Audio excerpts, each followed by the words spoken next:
Terrell Owens. I'm just saying. I know we talked about NFL already, but Kurt Warner's going in the Hall of Fame, and Terrell Owens is still not in the Hall of Fame. Let that sink in.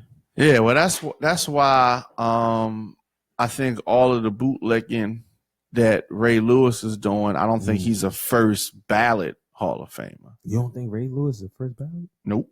Shit. You think so? Yeah. First ballot. Yeah. So 2018. Yeah. He's eligible. He in my opinion, he's the best all around complete linebacker we've ever seen. No NFL's ever seen? No doubt. I mean, I'm talking about when you talk about the position linebacker. You know, a lot of people like to say LT, but honestly, LT was just a pass rusher. LT didn't drop back in coverage. No, he didn't. He didn't call the defense. He didn't. He didn't. That's true. So Ray Lewis to me is the best middle linebacker to ever play the game. Maybe my disdain for him has my memory lapsed a little bit, but I mean, you got to be pissed at him right now. I mean, he's literally wiping away anything he's done lovable on the field. Like I don't even know who he is anymore. Yeah, I don't even know who he is anymore. But we back. I'm EJ Stewart, one half of the SpeakEasy, doing my sports and some more sophisticated savage show. I got my man Diamond K holding me down. We're here live in Baltimore at radioonfire.com studio on a Thursday, rainy night. Holding it down. Appreciate everybody that's been calling. Well, that's been commenting on the Facebook Live, commenting on the chat rooms, and we just here for the love of the game. Sports has been a theme tonight. We talk about for the love of the game. I had the NBA on my list. First thing that was listed was the Big 3 league. I don't know if I want to do this. Diamond K he's feeling some kind of way over there. Yeah, I am. He's feeling some kind of way. The Big 3 basketball league. If you haven't followed the Big 3 basketball league, it is it's the best thing you're gonna get to the 90s reminiscent hand check.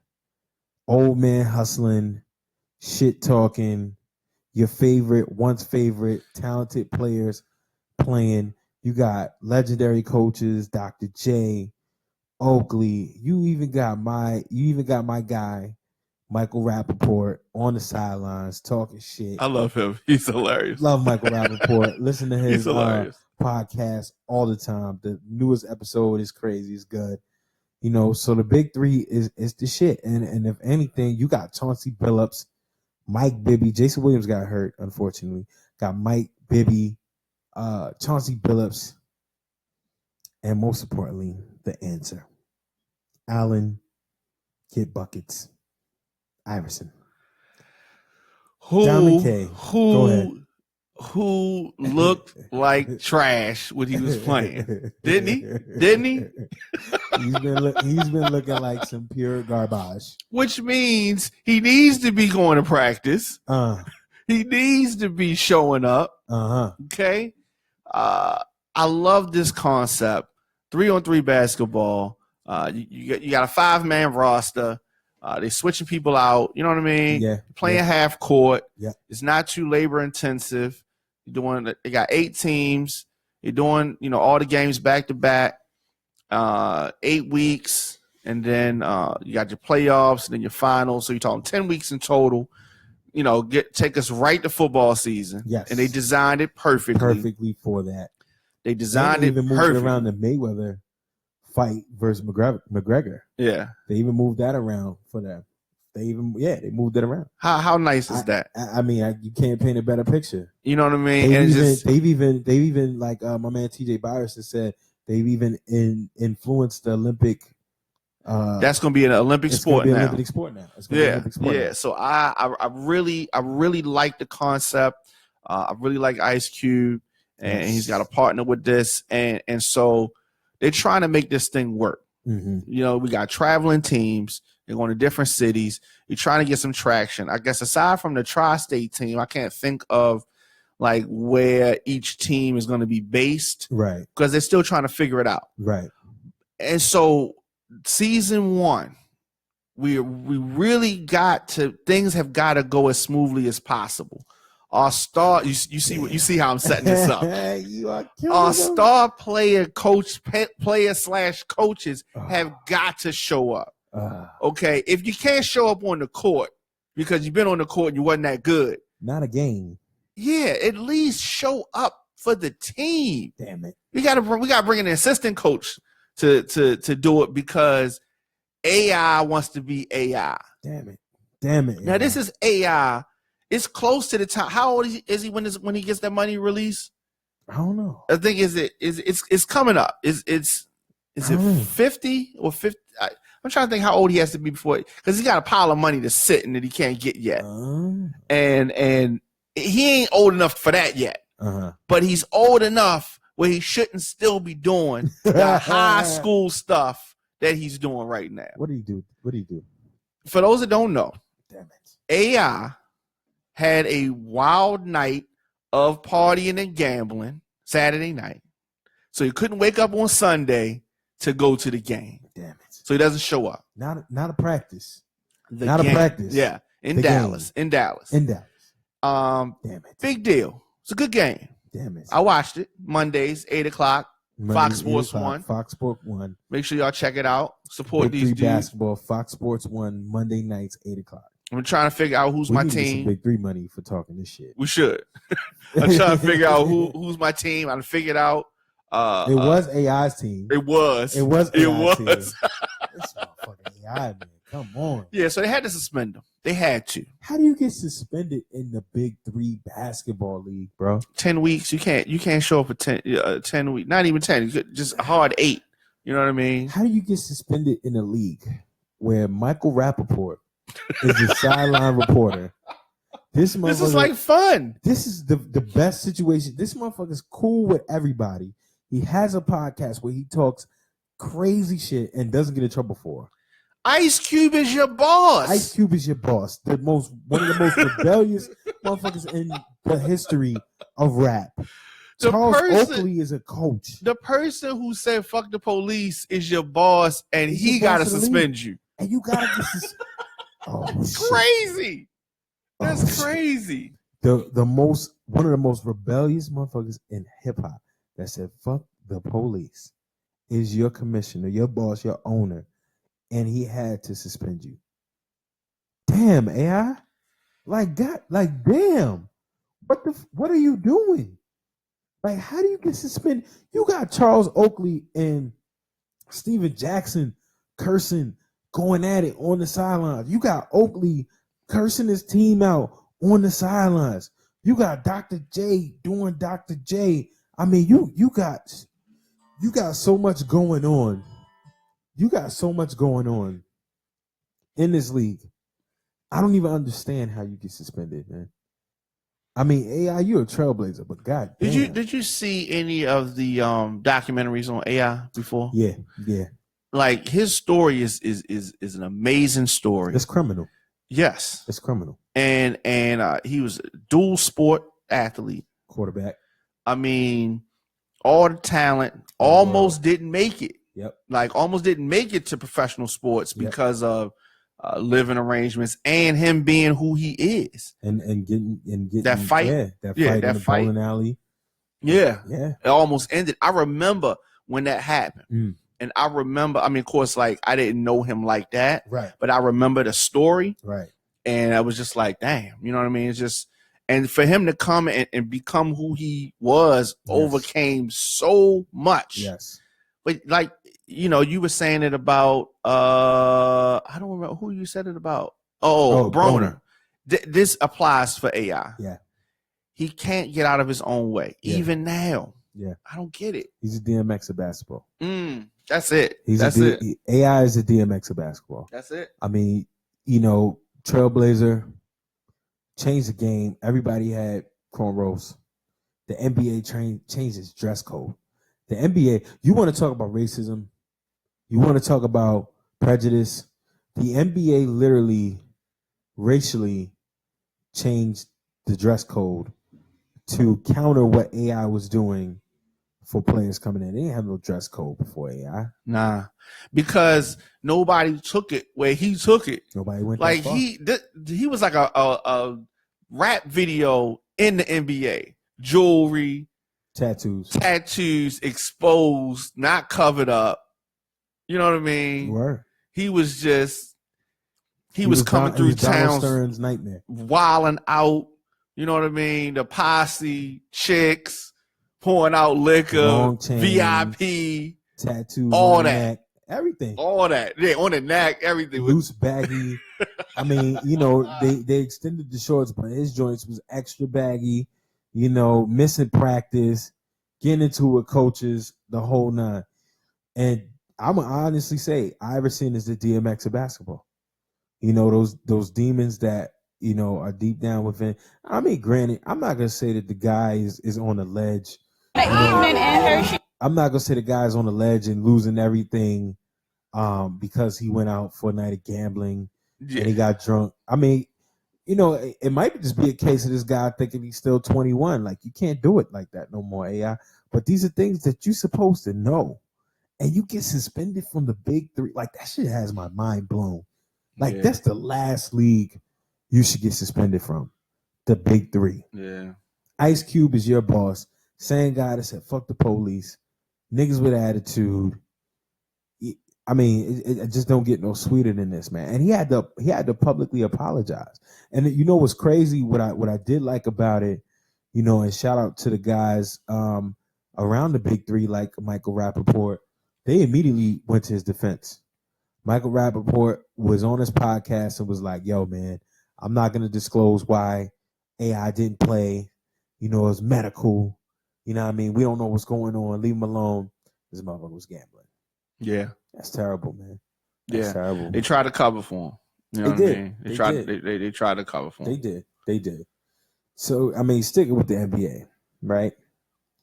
DK, how do you feel about Lonzo Ball and LeVar Ball? Lonzo Ball, big baller brand. I wouldn't. Let me say this. I would not. At its current price, purchase at its current price. Now, let me say this. Right. I like what they stand for. Right. I like the fact that the father is all the way in. Mm-hmm. Right. Me and my father talk about this all the time. When I got in trouble in school, I always wanted my parents to come up to the school and be like my defense. You know what I mean? And it never happened. They always turned it like, why did you do this? Like, they were always on the teacher's side. Right. I wanted them to be on my side. But when I look at the Ball family, I didn't want my father to be that. Right. He's too much. Right. And there's a point where you got to turn it down a little bit. Right. He doesn't do it. Right. He is trying to live precariously through his children. Right. Right. And it's too much. At some point in time, one of these guys is going to have some type of a breakdown where they turn against the father because it's too much. Yeah, it's bound to happen. 1 out of 3, it's bound to happen. My man Fari just said, I love the entrepreneurship and how he goes back for his kids, but he's an asshole.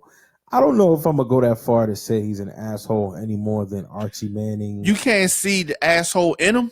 I mean, how many sports fathers are assholes? All of them. You can't be successful without Joe Jackson. We're not talking about sports, but Joe Jackson, asshole. Beyonce's father had to be like that. The Williams sisters. Shit, if you're a father and a good one, you gotta be an asshole. Well, there you go. There you go. Well, I had to think about this shit. I mean, because we naming people. Joe Jackson took them out of Gary, Indiana. Beyonce's father took them out of Houston. I mean, the Williams sisters. The Williams sisters' father took him out of Compton. I mean, the Ball family. He got 3 kids that are bound. One is bound. One is NBA in there already, contract. Other one that might be NBA bound. They at least all college, enrolled. Yeah. I mean, to be a good father, you gotta be, especially a black father, you gotta be an asshole.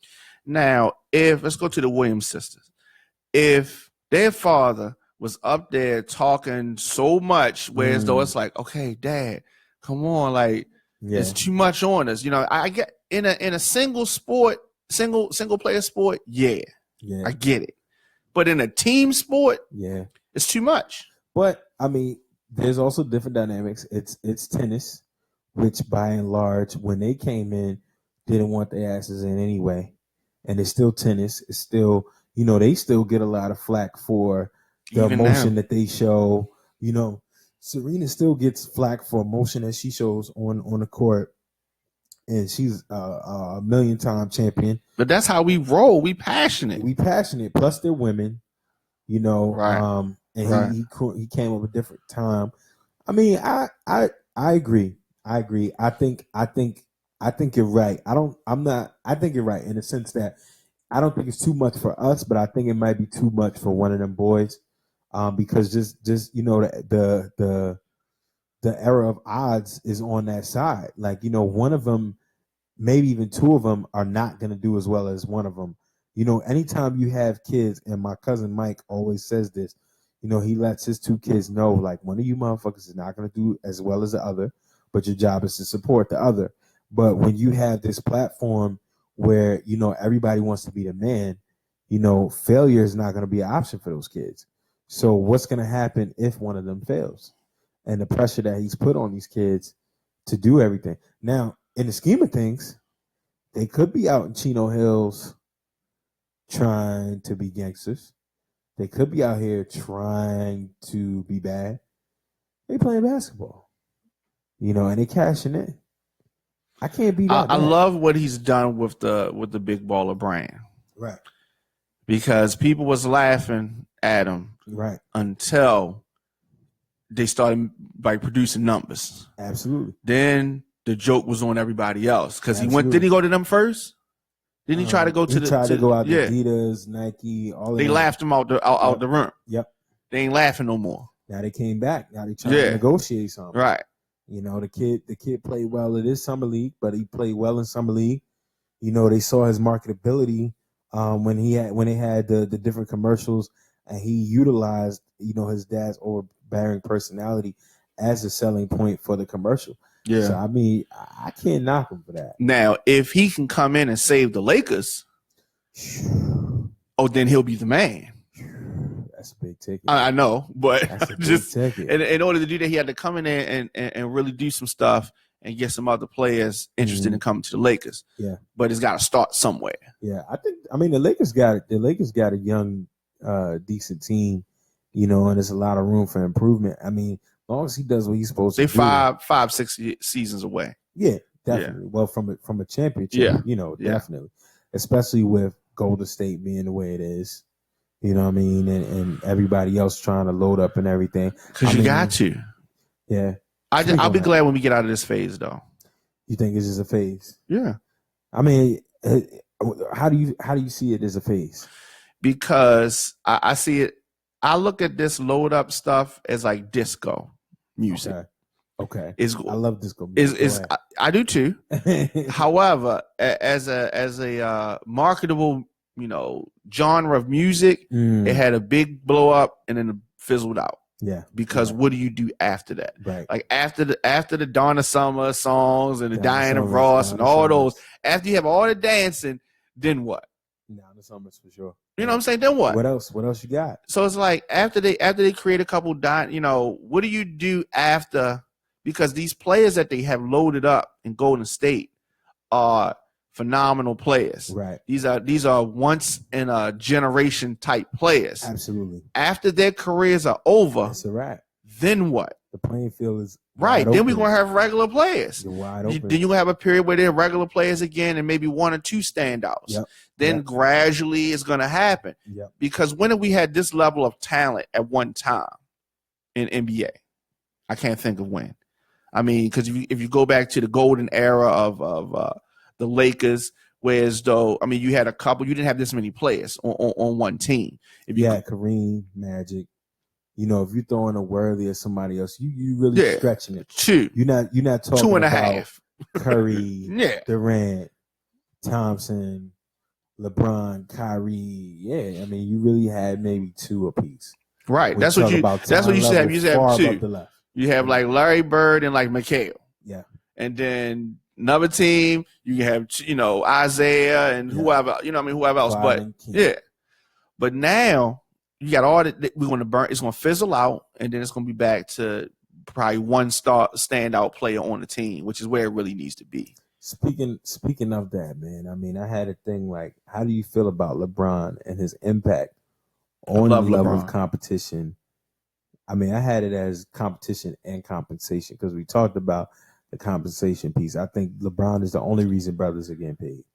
I mean, bar none. He knocked the door down with his own agent. He said, F you. I got a $90 million contract. I'm bringing all my homeboys with me, and I'm going to show y'all how it's done. Straight up.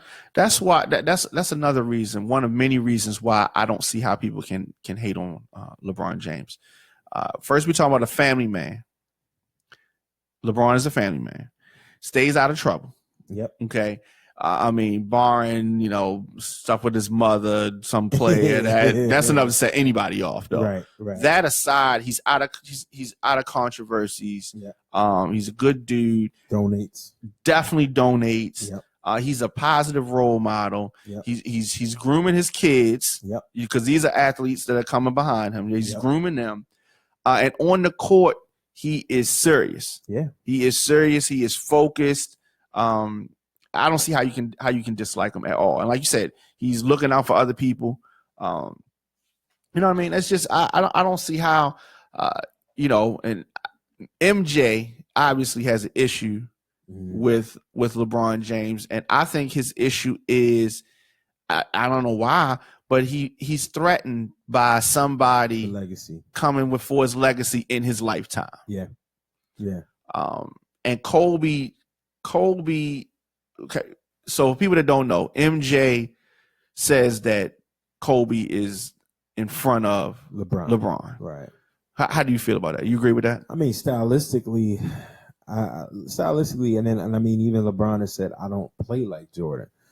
So I don't think the killer instinct. And I'm not gonna say like it's been detrimental to LeBron, but Kobe wanted to take the shot like Jordan did. So, I mean, stylistically, I would say they're the most alike.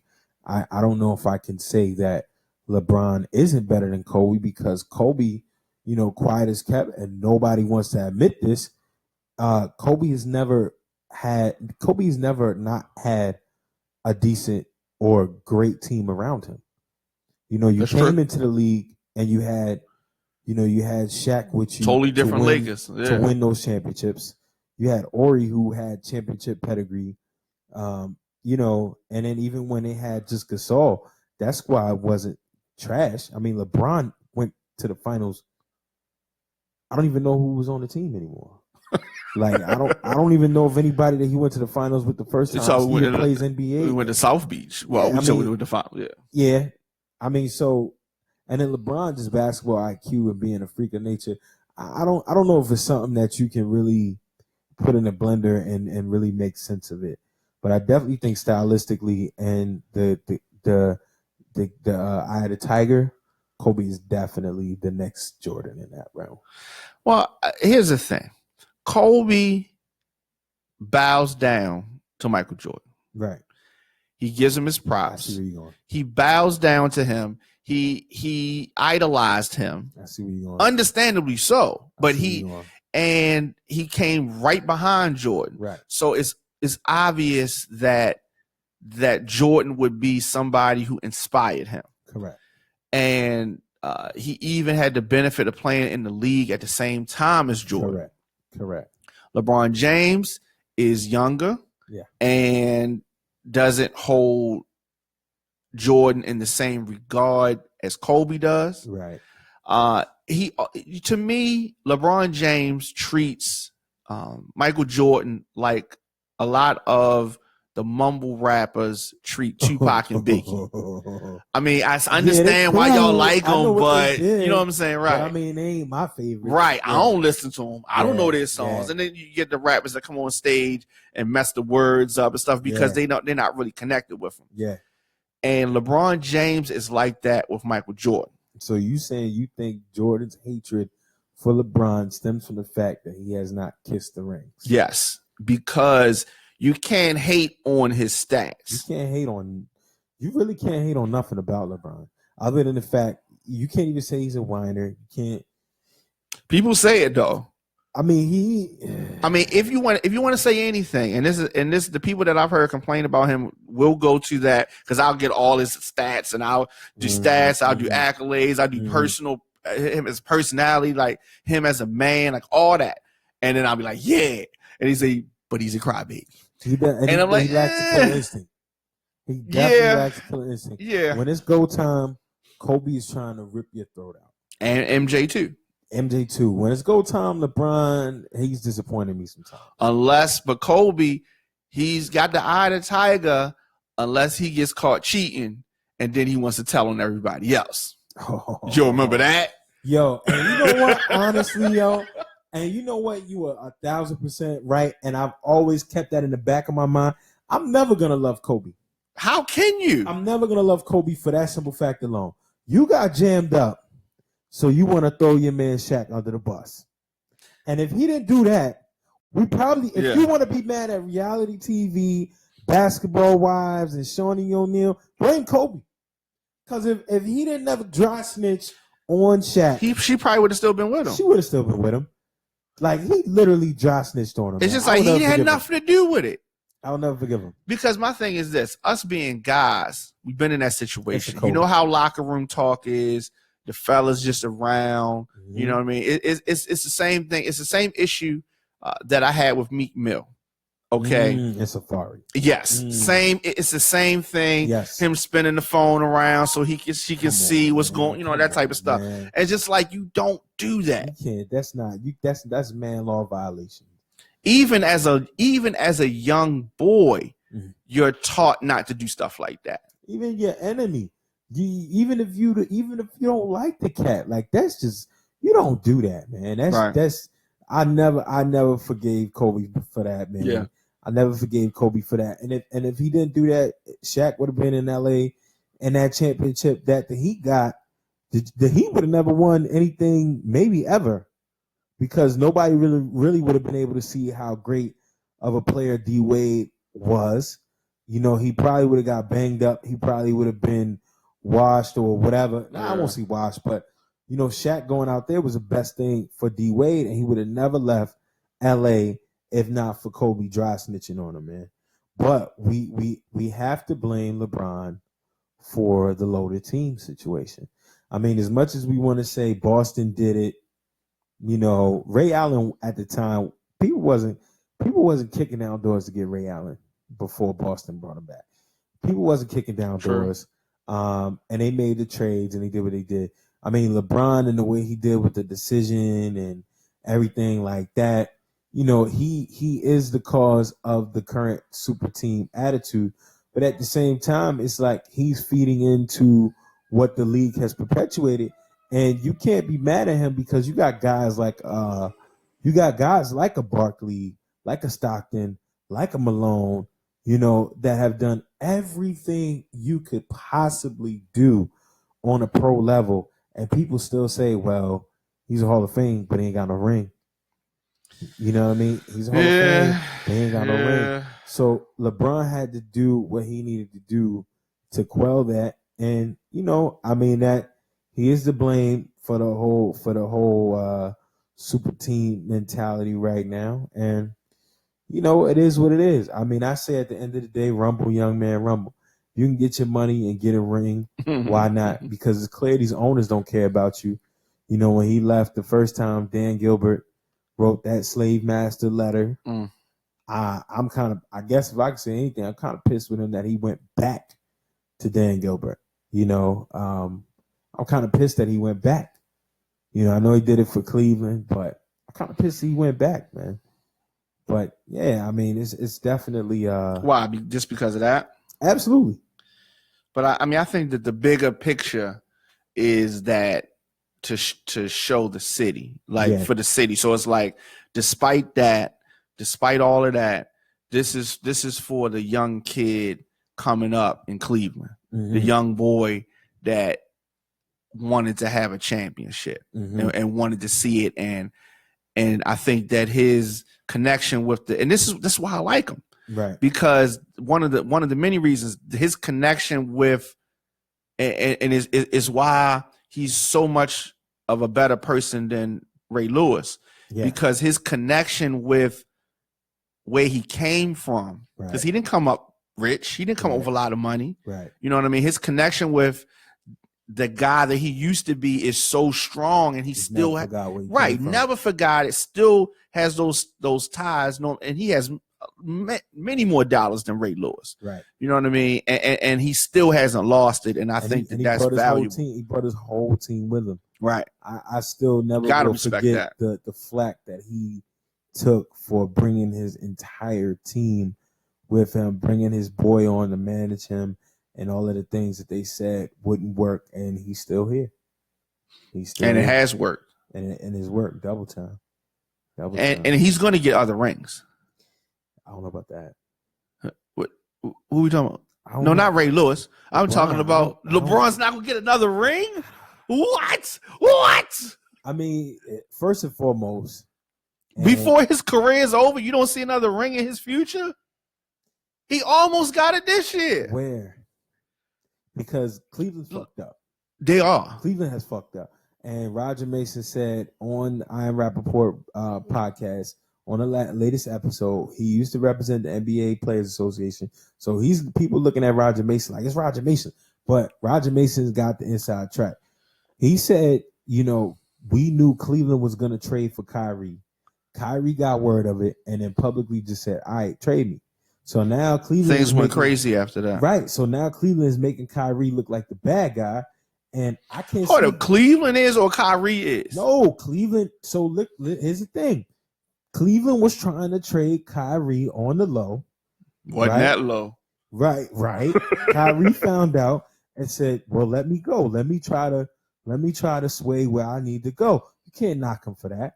But now, how do you bring Kyrie back to a situation like this? So who do you now bring? Like, Cleveland now has Derrick Rose. Well, if Kyrie leaves, what is LeBron going to do? Melo's not going. It's a problem.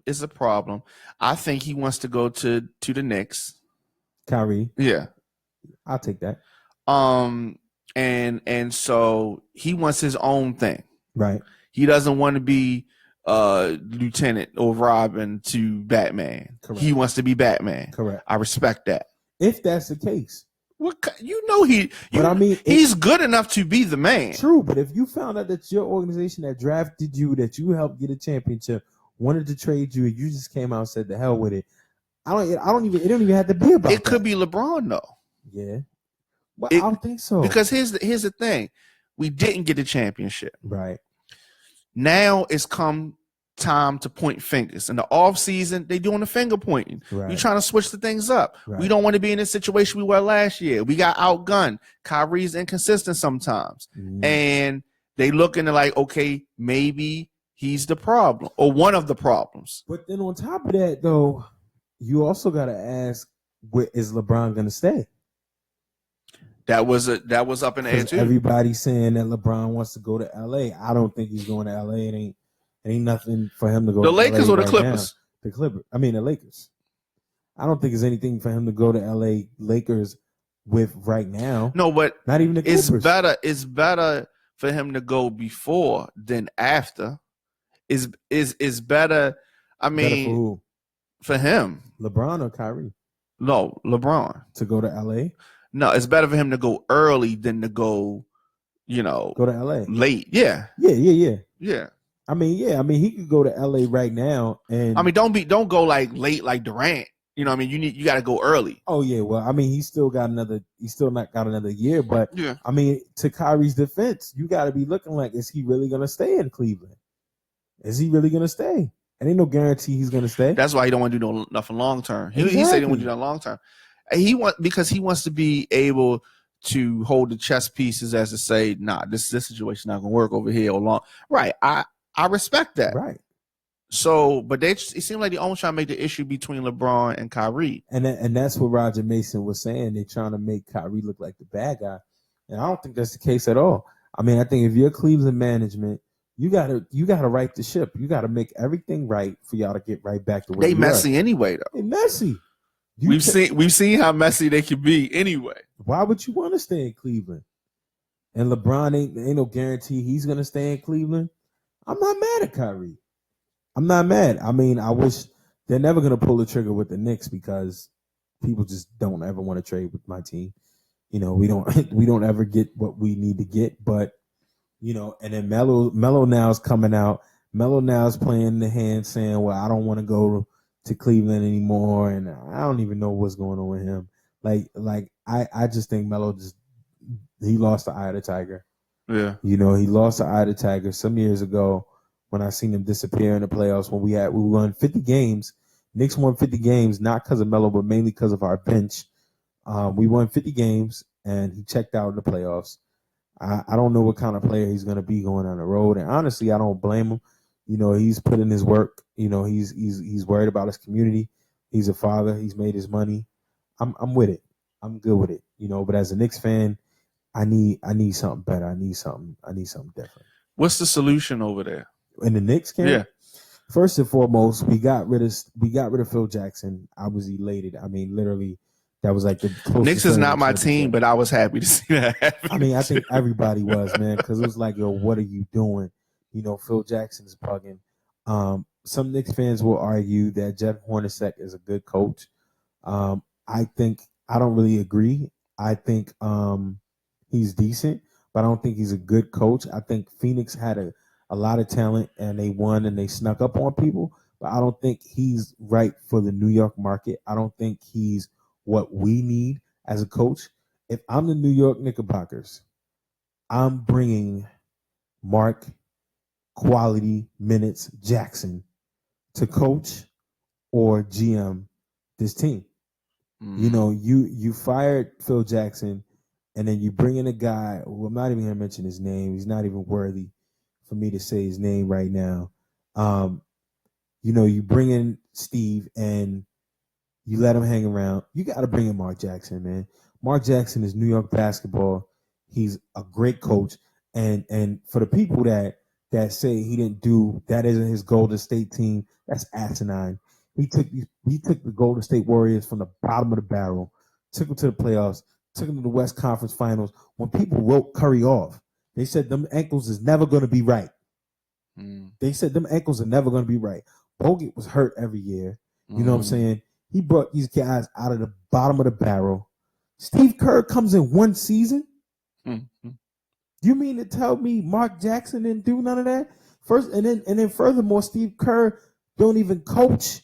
You know, Luke Walton takes over, and they never miss a beat. You know what I'm saying? That was Mark Jackson's team, man. Stop it.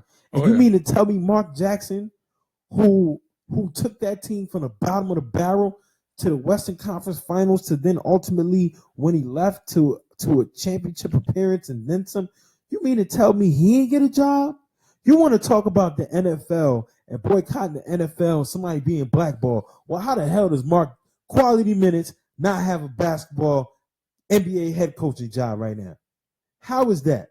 You want to talk about Colin Kaepernick, and I'm not saying against that argument, but it furthers my point in saying that, you know, it's all across every spectrum, every ownership. People get blackballed. Yep. Mark Jackson had religious beliefs that he stood strong to, and it literally costed him a job. Facts. It literally costed him a job. And there's no explanation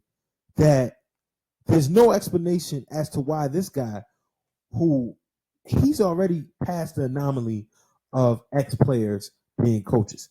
He's probably one of the most decorated, talented ex-players to coach and have the success he's had. Phil Jackson was an all right basketball player for my New York Knicks in the 70s. I wasn't alive, but anybody that was will tell you, you know, he was all right.